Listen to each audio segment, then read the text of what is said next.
नमस्कार साथियों, मैं अतुल भारत। और जैसा कि आप देख पा रहे हैं कि आपके सामने आज हम कक्षा 7वीं की जो हमारे अतीत पाठ्यपुस्तिका इतिहास की उसका पाठ 6 नगर व्यापारी और शिल्पी जीवन, इसके बारे में आज हम पढ़ने जा रहे हैं। बहुत ही सुंदर, बहुत ही शानदार चैप्टर है ये, और इस चैप्टर में हमें बहुत कुछ सीखने को भी मिलेगा। तो नगर व्यापारी और शिल्पी जन क्या है, ये हमारे अतीत पाठ्यपुस्तिका का जो पार्ट 6 है कक्षा 7वीं की, इसके पहले वाले पार्टों को अगर आप पढ़ेंगे तो आपको और ज़्यादा महत्वपूर्ण तरीके से आप इसको समझ पाएंगे। तो अगर आपने पुराने चैप्टर्स को नहीं देखा है तो आप ज़रूर देख लीजिएगा। इसमें हम शुरुआत कर सकते हैं कि एक मध्ययुगीन नगर की यात्रा पर आया कोई यात्री उस नगर के बारे में कैसी आकांक्षा रखता होगा। मतलब एक प्रश्न के माध्यम से उन्होंने इस चैप्टर की शुरुआत करी है और बोला है कि एक मध्ययुगीन नगर की यात्रा पर आया कोई यात्री है। जैसे अगर कोई, समझ लीजिए कोई भी आपके शहर में आया है, तो उसकी क्या आकांक्षाएं होंगी, वो क्या उस नगर के बारे में सोचता होगा। जैसे कि अगर आप बॉम्बे जाएंगे, दिल्ली से बॉम्बे जाएंगे, तो आप सोचेंगे कि यार बॉम्बे के अंदर क्या क्या चीज़ें होंगी। तो आप बोलोगे यार बॉम्बे में समुद्र होगा, वहाँ पे नावें चल रही होंगी, या वहाँ पे गेटवे ऑफ इंडिया होगा, या ताज होटल होगा। ये सब चीज़ें आपके मन में कोई ना कोई भावनाएं आएंगी। इसी प्रकार से यहाँ पे भी हम इतिहास को इसी प्रकार से समझेंगे कि यहाँ पर अगर कोई यात्री एक जगह दूसरी जगह गया है तो वह क्या सोचता होगा। तो हम चैप्टर को शुरू कर रहे हैं, तो ध्यान से आपको सुनना है। इंपॉर्टेंट चीज़ों को आपको कॉपी पेन लेके बैठ जाना है, वीडियो को एंड तक देखना है ताकि इसके बारे में आप सब कुछ समझ सके, एक बार में समझ सके। और वीडियो कैसी लगेगी ये आपको बताना है। अगर चैनल को सब्सक्राइब नहीं किया है तो चैनल को सब्सक्राइब ज़रूर कर दीजिएगा, लाइक ज़रूर कर दीजिएगा, और अपने दोस्तों तक ज़रूर भेज दीजिएगा ताकि उन सब लोगों को भी मिल सके। 7th क्लास के जो चैप्टर्स हैं, आरंभिक नगर और क्या कब कैसे कहाँ, इन सब के प्रश्नोत्तर लिखित रूप में ऑलरेडी हमने चैनल पे डाल रखे हैं, और आप विज़िट करके हमारे चैनल पे, यूट्यूब चैनल पे आप क्या कहते हैं ये देख सकते हैं। तो मैं आपका साथी अतुल भारत आपके सामने ये चैप्टर लेके आए हैं और हम शुरू कर रहे हैं। एक मध्ययुगीन नगर की यात्रा पर आया कोई यात्री उस नगर के बारे में कैसी आकांक्षाएं रखता होगा। यह इस बात पर निर्भर करता है कि वह नगर किस प्रकार का था। क्या वह एक मंदिर नगर था या एक प्रशासनिक नगर था, एक वाणिज्यिक शहर, एक पत्तन नगर, अथवा किसी अन्य प्रकार का शहर था। तो जैसे कि इसमें बताया गया है कि किस प्रकार से जो क्या कहते हैं, विभिन्न प्रकार के जो नगर थे, जैसे पत्तन नगर जहाँ पर समुद्री व्यापार होता था, या वाणिज्यिक शहर जहाँ पर व्यापार जैसे मंडी की तरह होता है, एक जगह से दूसरी जगह पर बहुत सारा सामान खरीदा जाता है, बेचा जाता है, और प्रशासनिक केंद्र जहाँ पर प्रशासन के कार्य होते थे। तो ये उस पर निर्भर करता है। बसते कई नगर तो एक साथ अनेक प्रकार के थे, तो प्रशासनिक नगर भी थे तथा मंदिर नगर होने के साथ साथ वहाँ पर वाणिज्यिक कार्यकलापों और शिल्प उत्पादन के केंद्र भी थे। अब आप देखिए यहाँ पे बहुत सारी चीज़ें हैं। जैसे देखिए काबुल है, पुष्कर है, अजमेर है, वृंदावन है, मुर्शिदाबाद है, कलकत्ता है, मसूलीपट्टनम है, कमालपुरम है, स्वामी मलाई है, तिरुपति है, मद्रास है, महाबलीपुरम है, ओरेर है, तंजावुर है, मदुरई है।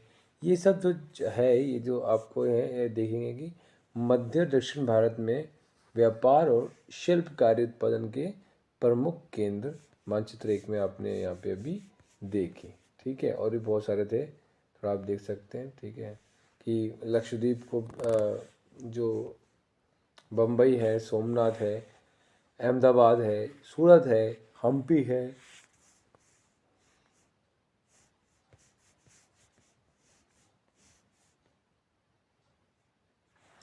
देखिए प्राथमिक केंद्र अध्याय 2 में आपने चोल वंश के बारे में पढ़ा। आइए हम अपनी कल्पना के घोड़े पर सवार होकर चोल राजाओं की राजधानी तंजावुर, जैसा कि वह 1000 वर्ष पहले था, की यात्रा पर चलते हैं। ठीक है, अब हम यात्रा शुरू कर रहे हैं। वर्ष में 12 महीने बहने वाली कावेरी नदी इस सुंदर नगर के पास बहती है। राजा राजराज चोल द्वारा निर्मित राजराजेश्वर मंदिर की घंटियां बजती हुई सुनाई देती हैं। लोग नगर के वास्तुकार कुंजर मलन राजराज पेरुतचन की वास्तुकला की प्रशंसा करते हुए नहीं थकते।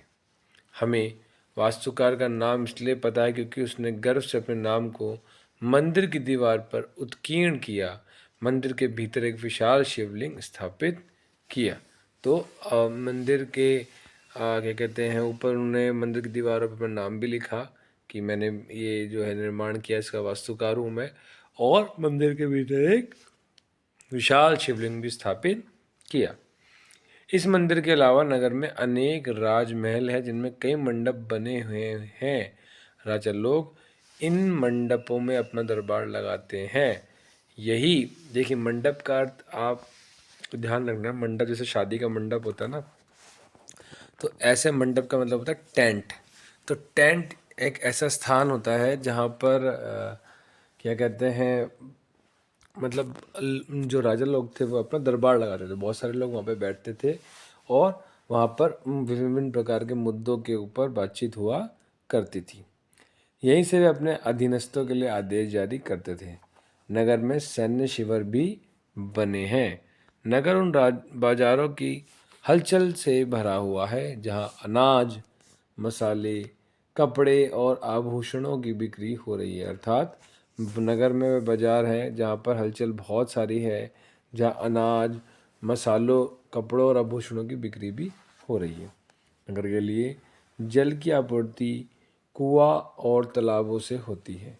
तंजावुर और उसके निकटवर्ती नगर उरैयूर के सालिए बुनकर मंदिर के उत्सव के लिए झंडे झंडियाँ बनाने का कपड़ा, राजा और अभिजात वर्ग के लिए बढ़िया सूती वस्त्र और जनसाधारण के लिए मोटा सूती वस्त्र तैयार कर रहे हैं। यहाँ से कुछ दूरी पर सवामी मलाई में स्थापित अथवा मूर्तिकार उत्तम कांस्य मूर्तियाँ तथा लंबे सुंदर घंटा धातु के दीप बना रहे हैं। अर्थात मूर्तियाँ बना रहे हैं, और जो लोग लंबे और काफ़ी समय तक टिके ऐसे धातुओं के दीप भी बना रहे हैं, कांसे की मूर्तियाँ बना रहे हैं। ठीक है, ये आप इस समय कहाँ तंजावुर की बात कर रहे हैं। ठीक है, तो तंजावुर के आसपास का क्षेत्र जैसे उरैयूर है या स्वामी मलाई में स्थापित एक जगह है, वहाँ की बात हो रही है। ठीक है, तो ये सारी चीज़ें जो हैं वो आपके सामने हैं। नगर, मंदिर नगर और तीर्थ केंद्र। तंजावुर एक मंदिर नगर का भी उदाहरण है। मंदिर नगर नगरीकरण का एक अत्यंत महत्वपूर्ण प्रतिरूप प्रस्तुत करते हैं। नगरीकरण नगरों के विकास की प्रक्रिया है। मंदिर अक्सर समाज और अर्थव्यवस्था दोनों के लिए ही अत्यंत महत्वपूर्ण होते थे। शासक विभिन्न देवी देवताओं के प्रति अपना भक्ति भाव दर्शाने के लिए मंदिर बनाते थे। वे मंदिरों को भूमि एवं धन अनुदान में देते थे। अनुदान मतलब दान देना, ठीक है, डोनेट करना, ये आपको याद रखना है।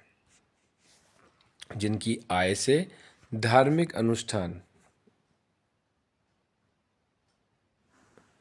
विधि विधान से संपन्न किए जाते थे। तीर्थयात्रियों तथा पुरोहितों, पंडितों का भोजन कराया जाता था और पार्वोत्सव मनाए जाते थे। मंदिर के दर्शनार्थी भी दान दक्षिणा दिया करते थे। मतलब जो लोग मंदिर में दर्शन करने आते हैं, जैसे आप लोग, हम लोग भी जाते हैं, तो कुछ ना कुछ डोनेट करते हैं आप लोग अपनी श्रद्धा के अनुसार, तो वो ये सब लोग वह डोनेट करते थे।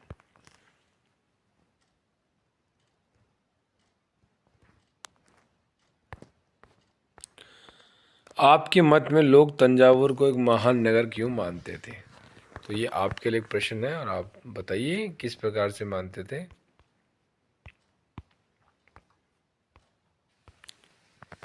आगे चलते हैं। कांसा, घंटा धातु और लुप्त मोम तकनीक। कांसा एक मिश्र धातु होती है जो तांबे और रांगे रांगे अर्थात टिन के मेल से बनती है। घंटा धातु में रांगे का अनुपात किसी भी अन्य किस्म के कांसे से अधिक होता है। यह एक घंटे जैसी ध्वनि उत्पन्न करती है। चोल कालीन कांस्य मूर्तियां अध्याय 2 देखें। लुप्त मोम तकनीक से बनाई जाती थी। इस प्रविधि के अंतर्गत सर्वप्रथम मोम की एक प्रतिमा बनाई जाती थी।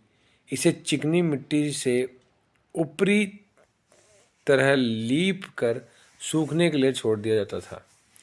जब वह पूरी तरह सूख जाती थी तो उससे गर्म किया जाता था और उसकी मिट्टी के आवरण में एक छोटा सा छेद बना कर उस छेद के रास्ते सारा पिघला हुआ मोम बाहर निकाल लिया जाता था। फिर चिकनी मिट्टी के खाली सांचे में उसी छेद के रास्ते पिघली हुई धातु भर दी जाती थी। जब ये धातु ठंडी होकर ठोस हो जाती थी तो चिकनी मिट्टी के आवरण को सावधानीपूर्वक हटा दिया जाता था और उसमें से निकली प्रतिमा को साफ करके चमका दिया जाता था। आपके विचार में इस प्रविधि के प्रयोग के क्या क्या लाभ थे? देखिए किस प्रकार से मूर्ति तो लुप्त मोम तकनीक से इसको बनाया जाता था। मंदिर के कर्ता धर्ता मंदिर के धन को व्यापार एवं साहूकारी में लगाते थे। शनै शनै समय के साथ बड़ी संख्या में पुरोहित, पुजारी, कामगार, शिल्पी, व्यापारी आदि मंदिर तथा उसके दर्शनार्थियों एवं तीर्थयात्रियों की आवश्यकताओं को पूरा करने के लिए मंदिर के आसपास बसते गए। अर्थात मंदिर के जो कर्ता धर्ता थे धन को व्यापार और साहूकारियों में लगाते थे। धीमे धीमे, शनै शनै मतलब धीमे धीमे, समय के साथ बड़ी संख्या में जो पुरोहित थे, पुजारी थे, काम करने वाले थे, शिल्पी थे, व्यापारी लोग थे, मंदिर के तथा उसके दर्शनार्थियों एवं तीर्थयात्रियों की जो ज़रूरतें होती है। अब जैसे कोई आएगा भाई मंदिर देखने के आसपास जाएगा, कोई दूर से आया तो उसको रहना भी है, खाना भी है, भूख तो लगेगी उसको, तो उसके लिए वो लोगों ने क्या किया, वहीं पर बसना धीमे धीमे शुरू कर दिया। ठीक है, और वहाँ पे क्या करने लगे, व्यापार करने लगे, अपना काम धंधा शुरू करने लगे और इससे क्या हुआ, इस प्रकार मंदिर नगरों का विकास हुआ। इसी रीति से मंदिरों के चारों ओर अनेक नगरों का आविर्भाव हुआ। जैसे मध्य प्रदेश में भिल्ल स्वामिन मतलब भीलसा या विदिशा और गुजरात में सोमनाथ मंदिर। कुछ अन्य महत्वपूर्ण मंदिर नगर तमिलनाडु में कांचीपुरम तथा मदुरई और आंध्र प्रदेश में तिरुपति हैं। आपको ये याद रहेंगे कि देखिए तंजावुर में तो राजराजेश्वर मंदिर के बारे में बात हुई थी। फिर अभी देखिए तमिलनाडु में कांचीपुरम और मदुरई और आंध्र प्रदेश में कौन सा है, तिरुपति मंदिर है। यहाँ पे भी बात की मध्य प्रदेश में भिल स्वामिन, ठीक है, और गुजरात में कौन सा मंदिर है, सोमनाथ। ठीक है, तो आपको ऐसे भी ये याद रहेंगे। तीर्थ स्थल से धीरे धीरे नगरों के रूप में विकसित हो गए। तीर्थ स्थल धीरे धीरे क्या हुए, वे नगर बन गए, बड़े नगर बनने लग गए। वृंदावन उत्तर प्रदेश में और तिरुवन्नमलाई तमिलनाडु में ऐसे नगरों के दो उदाहरण हैं। अजमेर राजस्थान 12वीं शताब्दी में चौहान राजाओं की राजधानी था और आगे चलकर मुगलों के शासन में वह सूबा मुख्यालय बन गया। अजमेर की बात हो रही है। यह नगर धार्मिक सह अस्तित्व का एक उत्कृष्ट उदाहरण प्रस्तुत करता है। सुप्रसिद्ध सूफी संत ख्वाजा मोइनुद्दीन चिश्ती अध्याय 8 भी देखें, उसमें मिलेगा। यहाँ 12वीं शताब्दी में बस गए थे और उनके दर्शनार्थी एवं श्रद्धालु सभी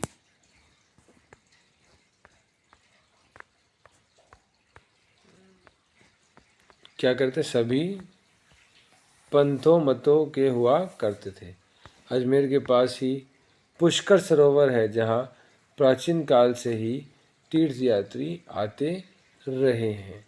और छोटे नगरों का संजाल की बात आ गई है यहाँ पर, लेकिन उससे पहले हम क्या देखेंगे, उससे पहले हम देखेंगे कि कांस्य मूर्ति, इसमें कृष्ण को नाग राक्षस कालिया को काबू करते दिखाया गया है। देखिए, और देखो इसमें लुप्त मोम की तकनीक की बात हुई है, तो लुप्त मोम की तकनीक भी आप बता सकते हैं कि आरंभ में चोल कालीन क्या कहते हैं, कांस्य मूर्ति बनाई जाती थी चोल काल में, उसमें लुप्त मोम की तरकीब थी जो भी आपके सामने हमने बताई थी।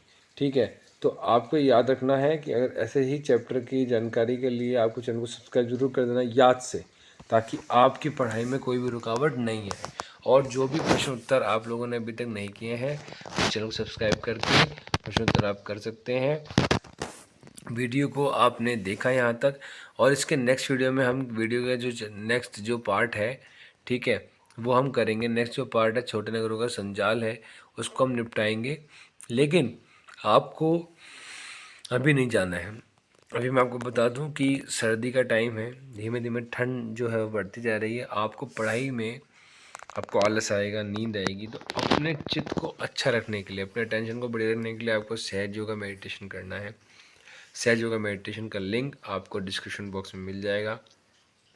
आप लोगों को आपको लाभ होएगा। ये फ्री ऑफ कॉस्ट है ये मेडिटेशन, इसका कोई भी पैसा नहीं लगता है। आपको सिर्फ घर में अपने दोनों हाथ खोल के बैठने हैं और आपको मेडिटेशन करना है।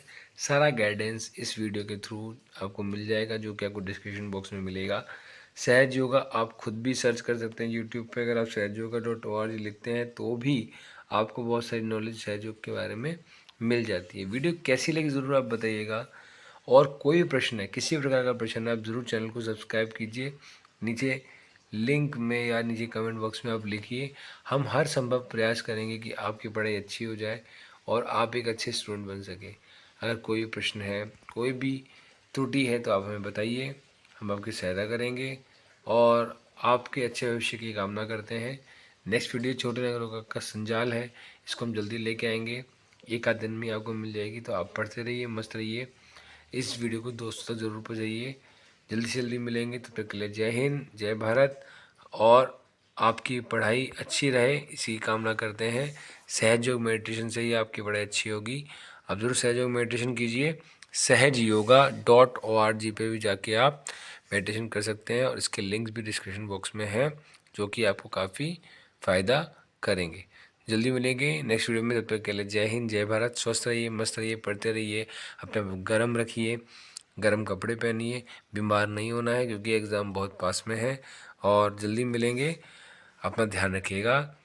नेक्स्ट वीडियो में मिलेंगे। जय हिंद, जय भारत। हमारी वीडियो को आप अतुल भारत SST करके भी देख सकते हैं, हैशटैग अतुल भारत SST। और इंस्टाग्राम, हमारे टेलीग्राम चैनल पे भी आप जाके हमारे चैनल को सब्सक्राइब कर सकते हैं, जहाँ पे आपको बहुत सारे क्वेश्चन आंसर मिलेंगे। बहुत सारे कम्युनिटी टैब में क्वेश्चन आंसर भी है, जिसको आप करेंगे तो आपको लाभ होएगा। चैनल को सब्सक्राइब करना ना भूलें, दोस्तों तक वीडियो को ज़रूर पहुँचाएँ। धन्यवाद। जय हिंद, जय भारत।